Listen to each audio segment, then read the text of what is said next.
জুলাই অভ্যুত্থানে এই নেত্রকোনায় আমাদের অনেক শহীদ রয়েছেন, অনেক আহত যোদ্ধা রয়েছেন।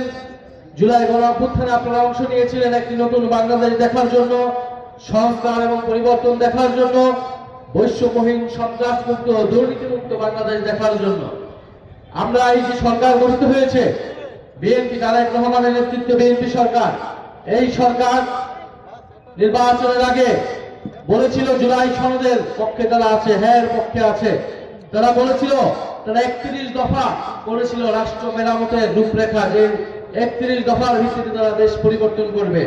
তারা সংস্কারের কথা বলেছিল, তারা পরিবর্তনের কথা বলেছিল, তারা বলেছিল, তাদের স্লোগান ছিল সবার আগে বাংলাদেশ। কিন্তু আমরা দেখলাম নির্বাচনের পরে তারা সবকিছু ভুলে গিয়েছে, 31 দফা ভুলে গিয়েছে, জুলাই সনদ ভুলে গিয়েছে, সংস্কার ভুলে গিয়েছে, বিচার ভুলে গিয়েছে। তারা জনগণের কাছে যত প্রতিশ্রুতি দিয়েছিল সবকিছুই ভুলে গিয়েছে। এখন তাদের স্লোগান হয়েছে সবার আগে ক্ষমতা। সবার আগে বাংলাদেশ নাই, এখন হয়েছে সবার আগে ক্ষমতা, সবার আগে কার্ড, সবার আগে চাঁদাবাজি, সবার আগে সন্ত্রাস, সবার আগে দখলদারিত্ব।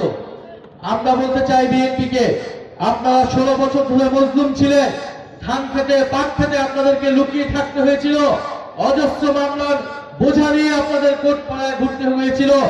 অথচ অভ্যুত্থানের পরে 1 বছর 1.5 বছরের মধ্যে, নির্বাচনের কয়েকদিনের মধ্যে আপনারা জমি দখল, আপনাদের কতিপয় নেতা জমি দখল, ভূমি দখল, চাঁদাবাজ, সন্ত্রাস, টেন্ডারবাজি সারা দেশে শুরু করেছে।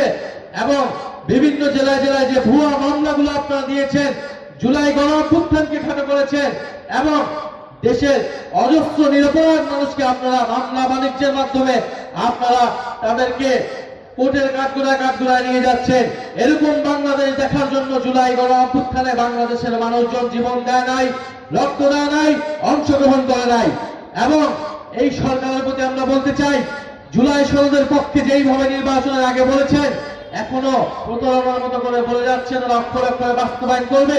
কিন্তু আমরা দেখি তাদের স্বরাষ্ট্রমন্ত্রী গণভোটের বিরুদ্ধে কথা বলে, গণভোটের আদেশের বিরুদ্ধে কথা বলে।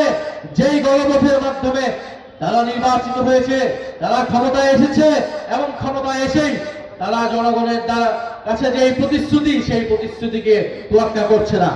আমরা যদি নেত্রকোনার কথা বলি, আজকে নেত্রকোনার 2টা উপজেলা আমরা ঘুরে এসেছি। আমরা এই কিশোর, আমরা এই হাওর অধ্যুষিত, আমরা এই নেত্রকোনার পুরো সিনারিও দেখেছি। এইখানকার কৃষকেরা ধানের ন্যায্য মূল্য পায় না, তাদেরকে আপনারা দিচ্ছেন কৃষক কার্ড। সেই কৃষক কার্ড 2000 2500 টাকা দিয়ে সে কতদিন চলবে? আপনারা ধানের ন্যায্য মূল্য নিশ্চিত করুন, ফসলের দাম নিশ্চিত করুন, তাহলে কৃষকের ঘরে খাবারও যাবে। আমরা দেখছি যারা মাছ চাষ করে, এই হাওর অঞ্চলে 6 মাস পানি থাকে, যারা মাছ চাষ করে তারা মাছ চাষ করতে পারছে না, কারণ পোনা মাছ বা কম বয়সী মাছ যদি ধরে ফেলে তাহলে এটা মাছের ক্ষতি হবে। কিন্তু তাদেরকে আপনারা প্রণোদনা দিচ্ছেন না সঠিকভাবে, তাদের কর্মসংস্থান দিচ্ছেন না। 30 কেজি ধান দিয়েছে, সেখানকার জেলেরা বলতেছে জেলে কার্ডের মাধ্যমে এই 30 কেজি ধান আমাকে দিয়েছে, কিন্তু এই 30 কেজি ধান দিয়ে তো আমি 6 মাস 4 মাস চলতে পারবো না, তাহলে এই জেলে কার্ড দিয়ে আমি কি করব? এবং এই জেলে কার্ডও ঠিক মতো তার কাছে, জেলেদের কাছে পৌঁছায় না, দলীয় লোকরা নিজেদের মতো সেটা বিতরণ করে। তো এই হচ্ছে নেত্রকোনার অবস্থা। এবং এই নেত্রকোনা আমরা একটা মেডিকেল কলেজ আছে জানি, সেই মেডিকেল কলেজের এখনো কোনো স্থায়ী ব্যবস্থা হয়নি।